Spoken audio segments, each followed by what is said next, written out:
Als Heidi am nächsten Morgen verwacht ist, hat sie zuerst gar nicht gewusst, was ist.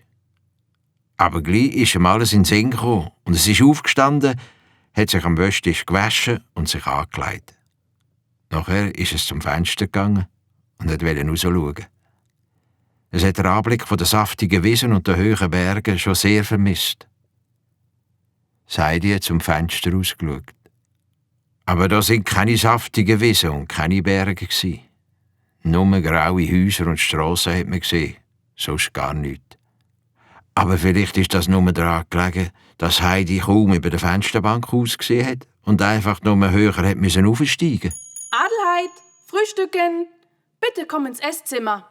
Das Hausmädchen Tinette hat zum Morgen gerufen. Aber das Heidi ist in seinem Zimmer geblieben. Da ist Fräulein Rottenmeier gekommen. Was ist mit dir, Adelheid? Hast du Tinette nicht verstanden? Komm ins Esszimmer, wir wollen frühstücken. Clara ist schon im Esszimmer gesessen und hat Heidi fröhlich begrüßt. Nach dem Morgen ist Fräulein Rottenmeier mit den beiden Mädchen ins Studierzimmer und kurz darauf ist der Herr Kandidat, der Hauslehrer, gekommen. Das Fräulein Rottenmeier hat mit ihm zuerst unter 4 Augen reden. Heidi und Clara sind allein gewesen. Heidi, erzähle mir doch bitte etwas von deinem Zuhause. Dieser Bitte ist Heidi gern nachgekommen. Und es ist aus ihm rausgesprudelt wie aus einem Wasserfall. Im Nebenzimmer hat Fräulein Rottenmeier aufgeregt mit dem Herrn Kandidat geredet. Psst, Heidi, hör mal. Adelheid ist ungebildet und in der Erziehung völlig verwahrlost. Wir müssen befürchten, dass sie Fräulein Clara beim Lernen stört, denn sie kann noch nicht einmal lesen. Vielleicht stellen Sie fest, dass Adelheid kein geeigneter Umgang für Clara ist. Herr Sesemann wird sich auf Ihr Urteil verlassen und Adelheid sofort wieder nach Hause schicken. Ich habe vollstes Vertrauen in Sie. Vielen Dank. Ich denke, ich beginne heute mit dem ABC und alles wird sich fügen. Sie werden sehen. Ich denke, Sie haben mich nicht verstanden. Oh doch. Vertrauen Sie meinen modernen Unterrichtsmethoden. So, und jetzt muss ich nach den Mädchen schauen. Der Herr Kandidat ist zu den Mädchen ins Studierzimmer. Und Fräulein Rottenmeier hat weitergehört, was sie machen könnte.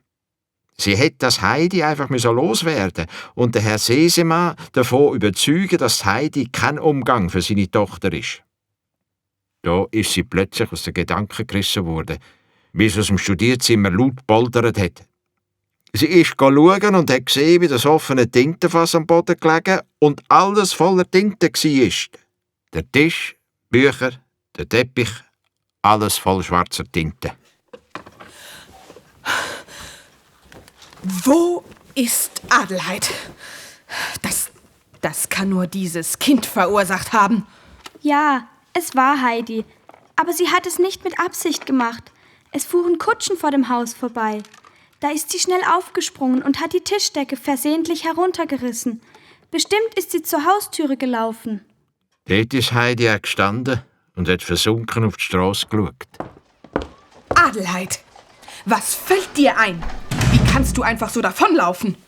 Ich habe Tannen gehört rauschen, aber ich weiss nicht, wo sie stehen. Tannen? Sind wir denn im Wald? So ein Unsinn. Komm mit hinauf und sieh, was du angerichtet hast. Fräulein Rottenmeier hat Heidi fest an der Hand gepackt und ist mit ihm ins Studierzimmer gegangen. Der restliche Unterricht ist ausgefallen, weil Sebastian und Tinette den Teppich putzen mussten.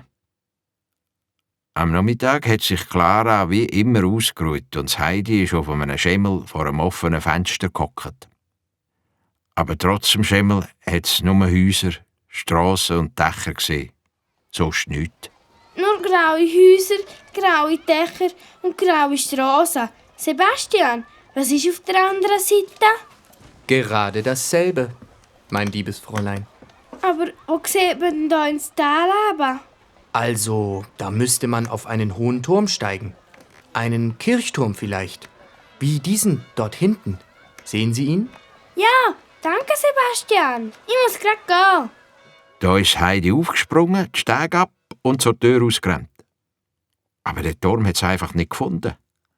Das Heidi ist durch die Strasse geirrt, bis es einen Bub mit einer Drehorgel und einer Schildkröte auf den Schultern getroffen hat. Du, kannst du mir eine Kirche mit einem hohen Turm zeigen? Den zeige ich dir, wenn du mir 40 Pfennige gibst. Ich habe nichts. Aber Clara hat Geld. Ich geb's dir, wenn ich wieder daheim bin. Ich versprich's. Also gut. Komm mit, ich zeig dir den Turm.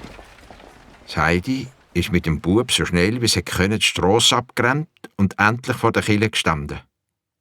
Kräftig hat sie an der Türglocke gezogen und kurz darauf ist die Tür aufgegangen. Was wollt ihr hier? Verschwindet! Aber ich will auf den Turm steigen. Bitte. Nur ein einziges Mal. Na schön. So komm mit mir. Der Küster hat Heidi an der Hand genommen und ist mit dem viele Stufen aufgestiegen. Wo sie endlich im Turmspitz waren, hat das Heidi aufgelüpft, dass es über die Mauer gesehen hat. Aber das sind keine Berge und keine Wiesen gsi, sondern nur Häuser und Dächer, soweit man gesehen hat. Das ist überhaupt nicht so, wie ich mir das vorgestellt habe. Naja, komm, wir gehen wieder runter. So ist Heidi enttäuscht abgestiegen. Aber vor der Tür hat es einen Korb mit einer dicken grauen Katze und 7 Jungen gesehen. Oh, sind die herzig. Wenn du willst, kannst du eine haben. Und wenn du Platz hast, auch mehr. Oh ja, bei Sesemans hat's viel Platz. Ah, die Sesemans kenne ich. Morgen bringe ich euch die Kätzchen. Aber 2 will ich schon jetzt mitnehmen. Warum 2? Eins für Clara und eins für mich. Und so hat Heidi 2 Kätzchen auf den Arm genommen und ist mit dem Bub, der vor der Kille gewartet hat, heimgelaufen. Bei Sesemanns sind alle aufgeregt, wie Heidi einfach verschwunden ist. Der Sebastian hat Heidi in Empfang genommen und ist schnell mit dem ins Esszimmer. Dort hat der wütige Fräulein Rottenmeier schon aufs Heidi gewartet. Es ist unerhört, einfach das Haus zu verlassen, obwohl ich es dir verboten habe. Ich werde dich dafür streng bestrafen. Adelheid, was war das? Das hört sich an wie ein Kätzchen. Du hast recht, Clara. Katzen? Katzen? Oh Gott, Sebastian, Tinette, suchen Sie diese abscheulichen Tiere und schaffen Sie sie fort. Schnell! Oh. Fräulein Rottenmeier hat das Esszimmer fluchtartig verloren.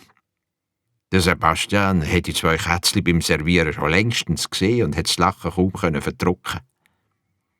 Heidi hat der Clara ein Kätzchen auf den Schoß gelegt.